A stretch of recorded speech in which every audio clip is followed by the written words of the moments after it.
If you're looking to move to one of the best Dallas, Texas suburbs, you've likely heard of Southlake and Flower Mound. So which one is the best place to live for you and your family? Well, stay tuned because today we're telling you everything you need to know about the differences between Southlake and Flower Mound.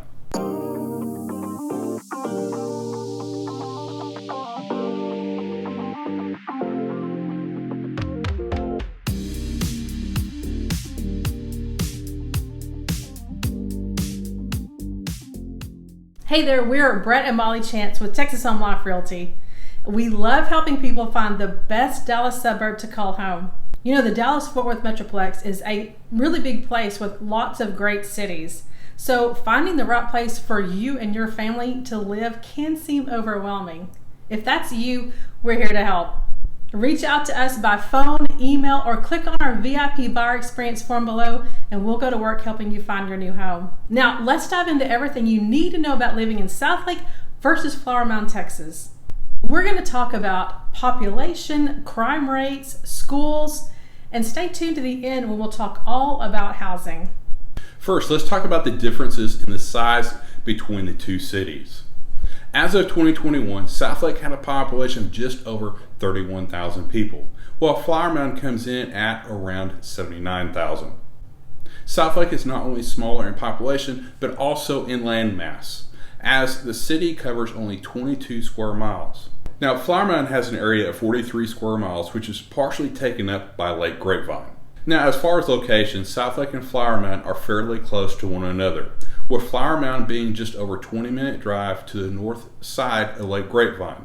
If you're needing access to DFW Airport, Southlake is about a 10-minute drive, where Flower Mound is only about a 15-minute drive. So both are very close. Southlake and Flower Mound are both 30 to 45-minute drive to both downtown Dallas and downtown Fort Worth. Of course, it depends on the time of day and traffic. Location is definitely something you want to take into consideration when it comes to Dallas and Fort Worth traffic. Calculating drive time to and from work or to the airport if you're traveling a lot can really be helpful when you're deciding where to live in the best Dallas suburbs. When it comes to things to do, both Flower Mound and Southlake offer a wide variety of things. If you're an outdoor person, Flower Mound is known for their public parks, miles of hiking and biking trails, and having access to both Lake Grapevine and Lake Lewisville. Lakeside DFW and Flower Mound offers a cool weekend scene if you're looking for great restaurants, live music, and then there's the Riverwalk with new restaurants and beautiful scenery. Southlake also has some great parks and open spaces, but they're really known for their town square with lots of shops as well as local and national restaurants. You can find the Apple Store, Peloton, Coach, Michael Kors, Lululemon, and dozens of America's top retailers there. Both cities have lots of events throughout the year. Southlake ends each year with their big Home for the Holidays Christmas time event with a tree lighting and carriage rides in town square. And Flower Mound is known for their big Independence Festival every July with a children's parade, car show, food trucks, and vendors, ending the night with live music from top artists and a huge fireworks display. So one of the biggest things that people moving to Flower Mound tend to notice is there's not an official downtown square. Probably the closest thing that Flower Mound has to a downtown square is Parker Square.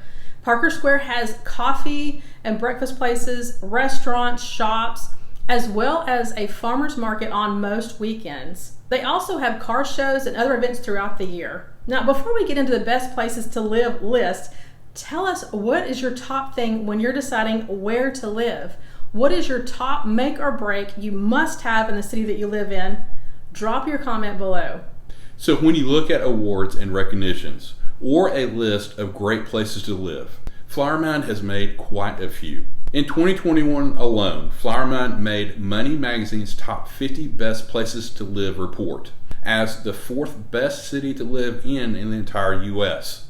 According to a study by Smart Assets, Flower Mound is number 4 most livable small city in the U.S. and was the only Texas community in the top 25.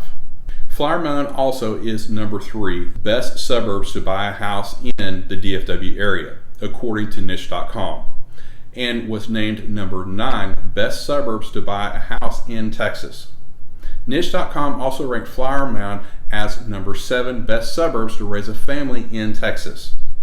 They also recognize the town as the number 1 best place to live in Denton County and number 11 best place to raise a family in all of Texas. When it comes to safety, Flower Mound's recently named number 4 safest city to raise a family in 2022, according to SafeWise, an online resource for all things safety and security. Researchers base their findings off of FBI crime report statistics and population data from hundreds of cities across the U.S. Flower Mound climbed 3 spots in the national ranking since the 2021 report.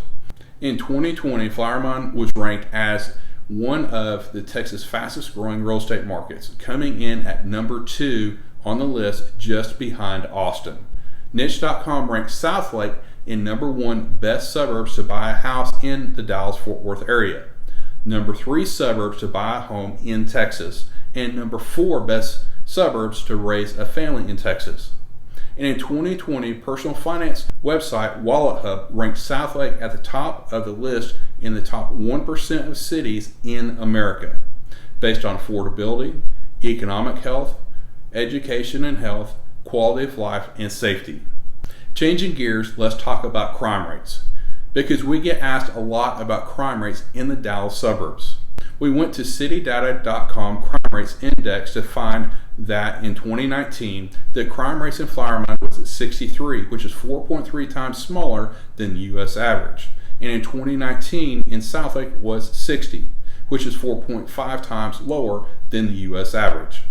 Another big question we get asked about a lot is schools. Whether you have school-aged kiddos or not, you'll probably want to know about the school district of the city you're moving to. If you have kids, you obviously want to make sure they're in good schools.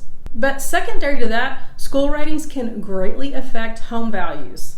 The town of Flower Mound is mostly served by the Louisville Independent School District, with the western portion of the town being located within Argyle ISD boundaries. The majority of Southlake is served by Carroll ISD, with small portions in Denton County served by Northwest ISD, Keller ISD, and Grapevine Colleyville ISD.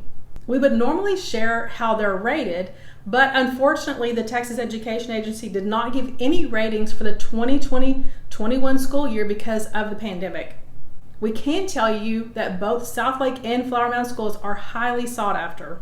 If you're like us, you'll probably be looking beyond the ratings and looking at where your kiddo best fits. When it comes to schools, we would really encourage you to go and visit the schools you may be interested in. Take a tour and ask the questions that are most important to you and your family. Find out what classes and programs they offer that best fit your child's needs. Outside of K through 12, Flower Mound offers access to North Central Texas College and Midwestern State University. And Southlake is home to King's University, which is an evangelical university. Now let's talk about home prices and the difference in homes between Flower Mound and Southlake. Both cities offer condos, townhomes, luxury homes, and golf course homes. The big difference is in the pricing. In Flower Mound, the average home sold in 2021 had a 4 bedrooms, 3 bathrooms, around 3,000 square feet built in 2000, with an average lot size of just at half an acre. And the pricing was just over $620,000. Now let's compare that to Southlake. The average home sold in 2021 was a 4 bedroom, 5 bathrooms at around 4,400 square feet, built in 2000, with just over a half acre lot size for just under $1.3 million. So you can definitely get more home for your money in Flower Mound. Now, as far as housing expenses, you'll likely need to consider the HOA fees in both cities. And then there's also property taxes to consider. Property tax rates are currently a tiny bit higher in Flower Mound than Southlake, but not by much. When it comes down to it, Southlake and Flower Mound are pretty similar in a lot of ways. But the majority of people that move here tell us they consider Flower Mound to have a little more laid-back lifestyle, while Southlake seems a little bit more sophisticated. Both are great places to live and raise a family. If you have any questions about living in Flower Mound, Southlake, or any other Dallas suburbs, reach out to us. And if you'd like to know more about another one of the best Dallas suburbs, check out our next video.